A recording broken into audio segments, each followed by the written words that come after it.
woman from Tyler says her house, no AC for almost a month.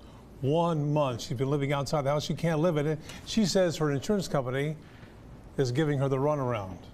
KETK's Ashlyn spoke to her this afternoon, what she's been going through. So Ashlyn, what a story. It is, Neil. Sybil Templeton is 84 years old and stayed in her Tyler home for 4 days as the temperatures increased to more than 90 degrees in the house. She says shelters wouldn't take her because of her dogs, so she had to go somewhere else. If I'd been there one more time, I would have been in the hospital.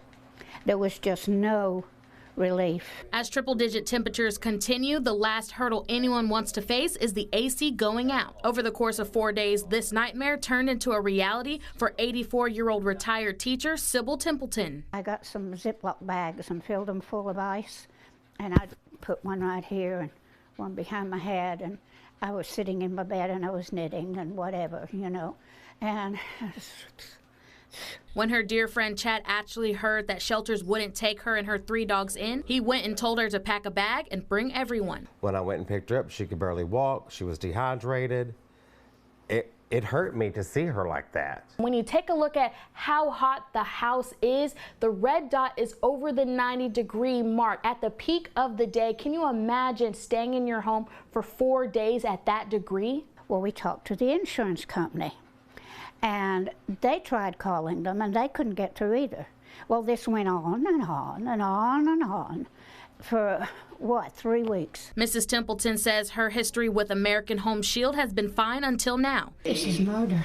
The insurance company says they finally found a vendor for a new unit, but it will cost $11,000. I was to pay for it, the insurance company said. And then when it was all done, I could submit, and they would reimburse me. I don't trust them as far as I could throw them. Through this stressful time, she's had Chad's unconditional love and support throughout this process. You help the people that need it because it will come back to you tenfold. Yeah. Now days have turned into weeks as she waits for the repair so she can finally go to her home of 33 years. Mrs. Templeton says workers are to come out to her home on Wednesday, but when it comes to the bill, that still needs to be worked out. In studio, Ashlyn Anderson, KETK News. Good for that man.